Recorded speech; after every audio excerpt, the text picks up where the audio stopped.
al-hizbiyun, kwamba labda ni kukusanyika tu watu wote tuwe kitu kimoja kwa sababu ya la ilaha illa Allah tu basi, lakini tusisemane katika mambo yetu. Ukiona mtu ana la. Hiyo sio maana ya itisam. Itisam haina maana ya kukusanyika, kwamba kusanyikeni waatasimu, kusanyikeni sehemu moja, sio maana yake. Al-i'tisam maana yake at-tamassuku, ni kushikamana na Qur'ani na Sunna. Wat-tamassuku kama qulna awalan al-fahm, kushikamana ya kwanza ni faham, ya pili ni al-i'tiqad, ya tatu ni al-amal, na al-amal inaingia ndani yake al-qawl. Huko ndio kushikamana. Maana yake ni kwamba tukishikamana kwa kuacha haram, kwa kuacha shirki na kuacha haram na kuacha bid'a, ndipo tutashikamana katika viwiliwili, ndipo tutashikamana katika nyoyo zetu, ndipo tutapendana. Mapenzi kati ya Muislamu na Muislamu hayawezi kuja ikiwa mmoja anaroga mwingine anarogwa. Haya mapenzi yatatoka wapi? Mwingine amdhulumu mwingine, yani huyu anamdhulumu huyu, huyu anamdhulumu huyu, hakuwezi kuwa na mapenzi.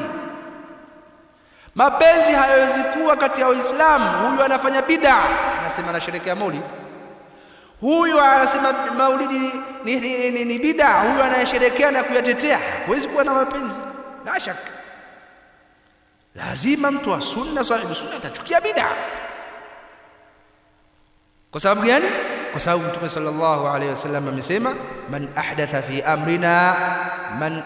fi amrina hadha ma laysa minhu ish fahuwa rad. Yoyote atakayezusha katika dini yetu jambo ambalo halipo ni lenye kurudishwa. Bali amesema katika hadithi, wa kullu bid'atin dalala wa kullu dalalatin fi an-nar, kila bid'a ni upotevu na kila upotevu motoni. Kwa lazima tuchukie upotevu ambao ni bid'a, na Maulid ni katika upotevu kwa sababu ni bid'a, ni uzushi, haukuwepo. Kwa lazima tuchukie. Na na qaida, kanuni katika al-sunna wal jamaa, yajibu bughd bid'a wa ahliha, ni lazima kuchukia bid'a na watu wa bid'a na wanaoifanya ile bid'a. Yajibu kuchukia bid'a na wanaoifanya ile bid'a kwa kadri ya jinsi wanaoifanya ile bid'a. Idhan at-tamassuk, ndugu zangu, ni kushikamana katika matendo, ni kushikamana katika kauli, ni kushikamana katika ibada zetu. Hii ndio at-tamassuk na al-i'tisam bi kitabillah wa sunnati rasulih sallallahu alayhi wasallam. Sasa Allah subhanahu wa ta'ala amesema, wa'tasimu bihablillahi jami'an wala tafarraqu, shikamaneni kwa kamba ya Allah jami'an wala tafarraqu, nyote wala msifarikiane. Hapa amesema nyote, aliza kadhalika amesema nyote, lakini Allah subhanahu wa ta'ala pia amesema tushikamane na Uislamu wote. Yani nyote shikamaneni na Qur'ani na Sunna vyote, yani nyote shikamaneni na Uislamu wote. Tumeelewana? Yani sio kushikamana na hablullah katika baadhi ya vitu, la, vyote. Kama alivyosema Allah subhanahu wa ta'ala, ya ayyuhalladhina amanu udkhulu fi silmi kaffatan, udkhulu fi silmi kafa, enyi mlioamini ingieni katika Uislamu, matendo yote ya Uislamu, na nyinyi nyote ingieni katika Uislamu, yani katika kutekeleza Uislamu wote bila kuacha chochote. Sasa baadhi ya watu wanachagua mambo ya kufanya katika dini ya Allah subhanahu wa ta'ala, na haya ni matatizo makubwa katika jamii yetu. Baadhi ya watu wanachagua baadhi ya mambo ya kufanya, kwamba hili nalifanya, hili baadhi ya watu Uislamu wao takwambia, mimi bwana kisha swali mimi inanitosha. Haijalishi ameuza Kiislamu au si Kiislamu, haijalishi yeye, haijalishi ameishi na mkewe Kiislamu au si Kiislamu, yeye haijalishi ameamiliana na watu Kiislamu au si Kiislamu, yeye hajali, kwambia maadamu mimi naswali basi. Yani Uislamu wake wa kuswali na kufunga, ikifika Ramadhani anafunga basi imeisha. La, haya sio makusudio ya kushikamana na hablullah.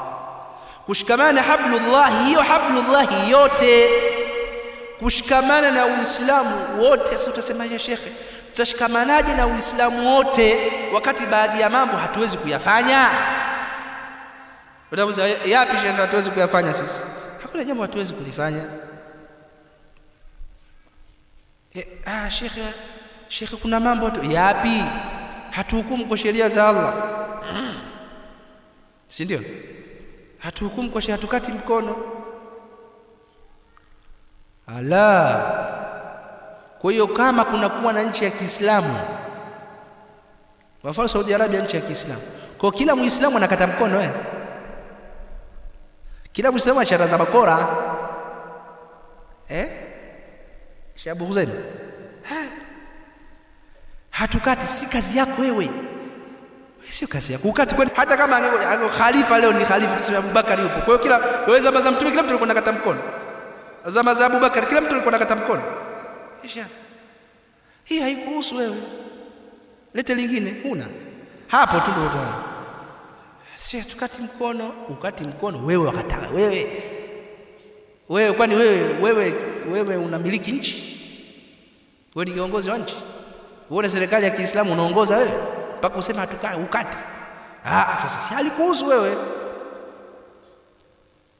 Amri ya kutekeleza hudud ni kwa watawala, kwa kiongozi. Yeye ndio anatekeleza hudud, ndio anatekeleza iqab, anatoa adhabu, ndiye anahukumu kupitia mahakama, kupitia makudati, mahakamani, sio mtu mmoja mmoja.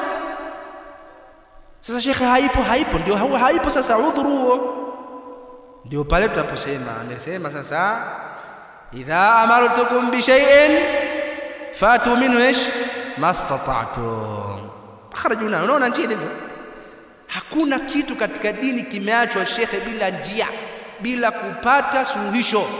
Nikikuamrisheni kitu, endeni kile mlichokuwa na uwezo nacho. Kila ambacho huna uwezo nacho, sasa si huna uwezo nacho, ushaambiwa hiki wewe, Allah hatakuuliza kwa nini hujakifanya, wala hatakuadhibu kwa sababu huna uwezo nacho. Tumemaliza tumemaliza. Sasa lingine lipi?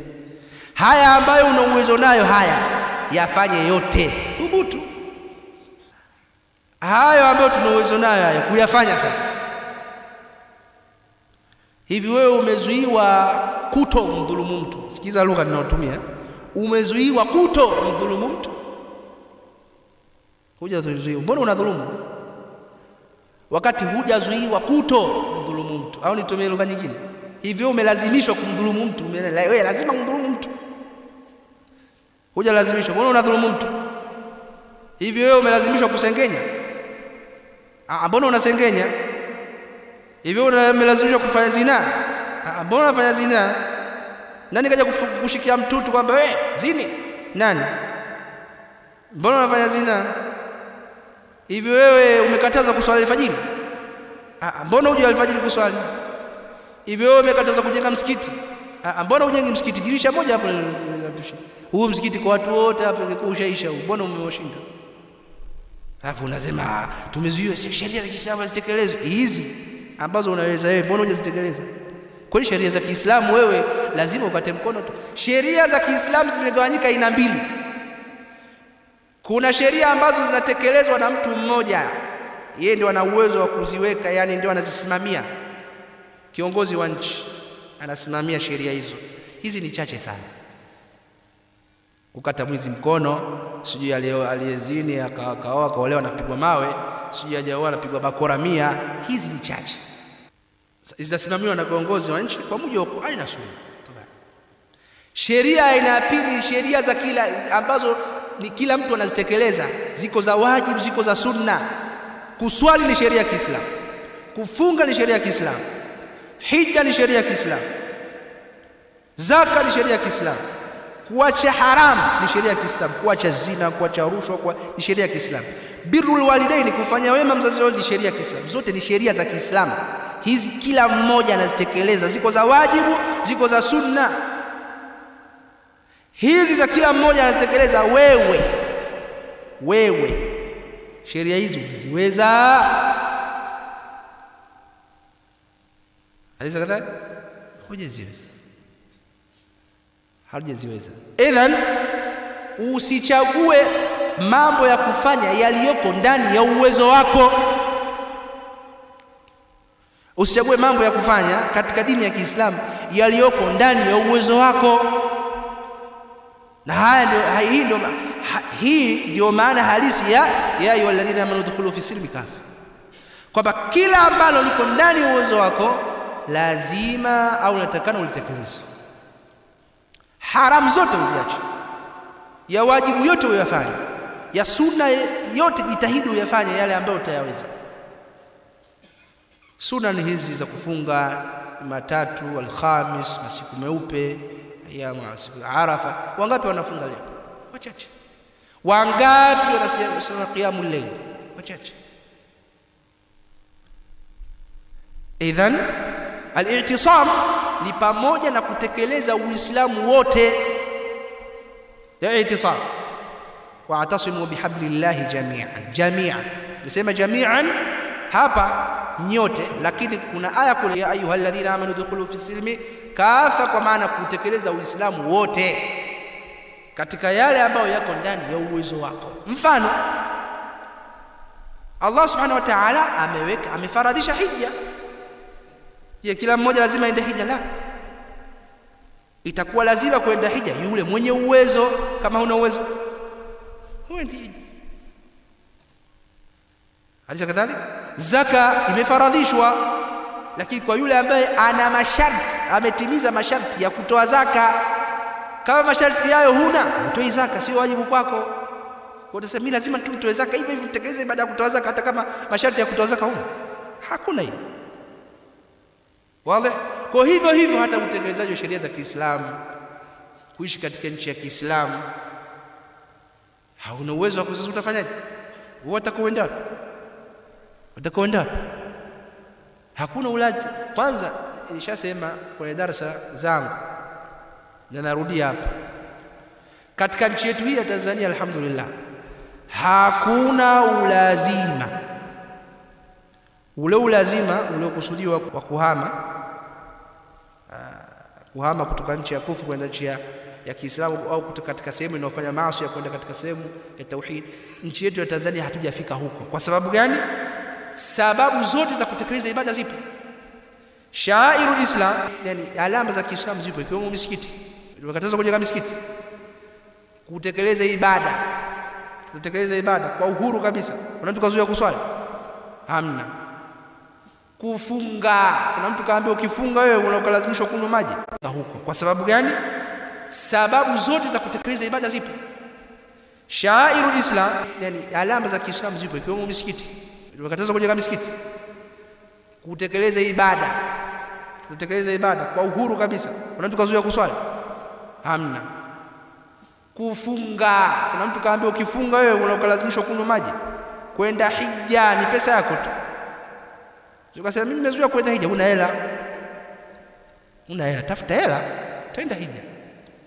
Unaweza kadhalika umezuia kusoma, mpaka tunavaa mpaka vilemba tunatembea navyo, tunalinga navyo mpaka ofisi tunaingia na vilemba vyetu. Wanawake wanajistiri, umezuia? Hajazuia. Taishi, unataka nini wewe? Unahama onda. Tekeleza ibada hapa ulipo. Allah amekumakinisha katika khairi, unataka nini? Tekeleza ibada. Hakuna aliyekuwa hivi. Nani aliyekuambia kwamba ili tekeleza ibada lazima ukae katika nchi ya Kiislamu? Wako watu ambao katika nchi ya Kiislamu na hawaswali. Ndio nilikwambia hivyo. Yaani usidhani kwamba tu mujarrad wa kukaa katika nchi ya Kiislamu ndio utaswali. Unaweza ukaa Saudia, nchi ya Kiislamu, mahakamani kule wale mahakimu ni mashehe. Ile waliosoma sheria kama Sheikh Siminda bakasoma kule sheria, wenzake waliosoma nao sasa hivi wengine ni makadhi wa mahakama wa serikali kabisa, wanalipwa na mshahara mikubwa. Waliosoma leo mahakimu wakubwa, mahakama kuu, mahakama za rufani, huyo hapa wanahukumu kupitia hii fiqh. Pamoja na hivyo kuna watu hawaswali. Sasa usidhani eti mujarrad kuishi katika nchi ya Kiislamu na hukumiwa mwizi akatoa mkono, usidhani eti mujarrad kuishi basi utaswali. Sasa ukaishi huko na usiswali. Idhan nafasi hii unayo ya kutekeleza ibada, tekeleza ibada. Usiete tashwishi nyingine kutafuta mambo ambayo wewe huyawezi na wala wewe sio uliokalifishwa kuyafanya. Idhan al-i'tisam bi kitabillah inaingia hapa. Wala tafarraqu, wala tafarraqu, wala msifarikiane, wala msifarikiane. Amesema Allah subhanahu wa ta'ala, wa anna hadha sirati mustaqiman fattabi'uhu wa la tattabi'u as-subula fatafarraqa bikum an sabili. Amesema wala tafarraqu, wala msifarikiane. Haya ni makatazo ya kufarikiana. Je, makatazo haya ya kufarikiana yanakusudiwa matendo yetu au viwiliwili vyetu? Nani atajibu? Wala tafarraqu, msifarikiane, inakusudiwa vitendo vyetu au viwiliwili vyetu? Vitendo vyetu. Idhan vitendo vyetu vikifarikiana husababisha kufarikiana kwa viwiliwili. Na nini maana ya kufarikiana vitendo vyetu? Ni pale ambapo wengine wanafanya bid'a, wengine wanafanya sunna, wengine wanafanya shirki, wengine wanafanya tauhid, wengine wanafanya fiski, wengine wanafanya taa. Huku ndiko kufarikiana katika matendo. Matendo yetu yakifarikiana, tutafarikiana katika abdan, katika viwiliwili. Na kufarikiana katika viwiliwili miongoni mwa dalili zake au miongoni mwa madhahiri zake, kwanza kabisa ni kutopendana Uislamu kwa Uislamu. Na kutopendana huku kuko kwa haki na kuko kwa batil. Kwa sababu tayari mchoko pande mbili. Lazima upande mmoja uwe na haki, lazima upande mwingine uwe na batil. Tayari hapa hakuna kupendana. Sasa waliokuwa na haki wakiwachukia waliokuwa na batil ni sahihi. Waliokuwa na batil kuwachukia waliokuwa na haki si sahihi, ni batil. Tumeelewana? Lakini waliokuwa na haki wanawachukia waliokuwa na batil kwa kuwaonea huruma, kwa kuchukia ile batil waliokuwa nayo kwamba inawaangamiza na wanaangamiza wengine. Waliokuwa kwenye batil wanachukia waliokuwa katika haki. Sitaki tu kusema, lakini labda huende siwe tashbihi iliyokuwa nzuri sana, kwamba alivyosema Allah subhanahu wa ta'ala, wadda kathirun min ahli kitabi law yaruddunakum min ba'di imanikum kuffara hasadan min 'indi anfusihim. Sitaki kusema kwamba sasa labda waislamu kuwashabihisha na watu wa ahli kitab makufar, lakini tabia za makufar, wao wanawachukia muslimuna, watu wa haki. Kwa sababu gani? Wanatamani kwamba sisi tungekuwa makufari kama wao. Kwa sababu gani? Hasad. Kwa sababu hasad waliokuwa nayo inawauma. Kwa nini sisi tuko kwenye haki? Wanataka tuwe pamoja katika batil, tuwe pamoja katika maasi, tuwe pamoja katika kufuru. Na ndio maana dunia ya leo ya magharibi inaenda mbio tufanane katika tabia za ukaumu Lut, mambo ushoga sio nini, tabia zao za kimagharibi wanataka tuende sawa. wanapigana vita kufa na kupona, tuwe sawa. Hasadan min indi anfusihim, kwa sababu ya husda tu. Kwa nini sisi tuko vizuri, wao wako vibaya? Kwa sababu gani? Wao wanajua sisi tuko kwenye haki, sidani hawajui. Wajahadu biha wastaiqanatha anfusuhum dhulman wa uluwa, wamekataa haki lakini nafsi zao zinayakini kwamba ni haki. La shaka nafsi zao zinayakini kwamba ni haki, kwa wanatuhusudu sisi katika haki tuliyokuwa nayo. Sasa Waislamu hawataikani kuwa na tabia hizi, ambao wamezusha bid'a, ambao katika maasi, wasio na tabia hizi za kuwaona waliokuwa au za kuwahusudu waliokuwa katika haki. Sio kuwahusudu tu, bali na kuwafanyia uadui, bali wao wanatakana waache maovu yao, waache shiriki zao na waungane na waliokuwa katika haki. Na hii ndio itakuwa i'tisam ya sawa na farqi itaondoka. Wala tafarraq wa'tasimu bihablillahi jami'an wala tafarraq. Idhan al-i'tisam, ndugu zangu, kushikamana na Qur'ani na Sunna, sio kama wanavyomaanisha